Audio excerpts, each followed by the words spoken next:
បានជាលោកីស្អប់ត្រង់ដល់ម្លេះ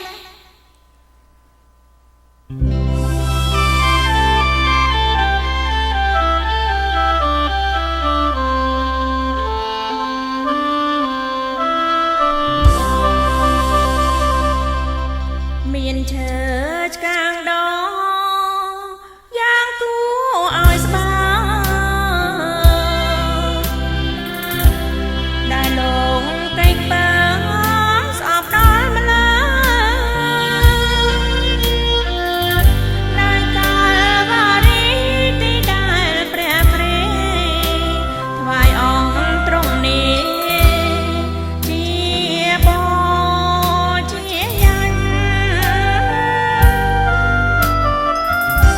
នៅលើឈើឆ្កាងយ៉ាងស្បាងនងអើ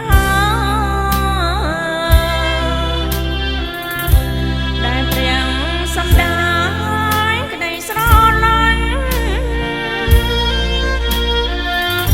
ដោយទុំលាងតទៅលើទ្រង់វិញឲ្យយើងរួចចេញពីសាញ់ក្តីស្លំ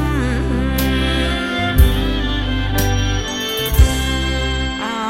ព្រះគុណធ្ងន់អង្គចានៅកាលគោថាបញ្ចាំងដោយសារឈើឆ្កាងថ្លែងប្រាំពីព្រះស្រឡាញ់មនុស្សឡងលលំដែលមិនអាចចាយរៀមរំឲ្យសំក្រុមពីព្រះអធិការគឺឈើឆ្កាងយ៉ាងស្បាមដូចជាទេបង្ហាញអំពីសេរីល្អនៃសង្ឃក្តីស្រឡាញ់ដល់ពេញពរព្រះប្រ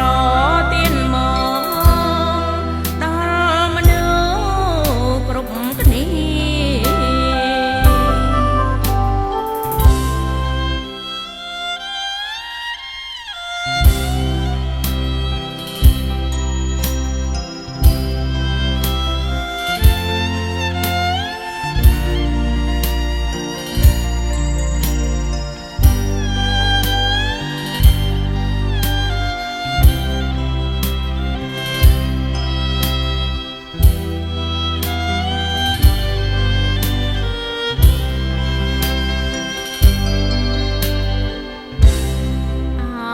ព្រះគុណធ្ងន់អង្គចានៅកាលគោថាបញ្ចាំងដោយសារឈើឆ្កាងថ្លែ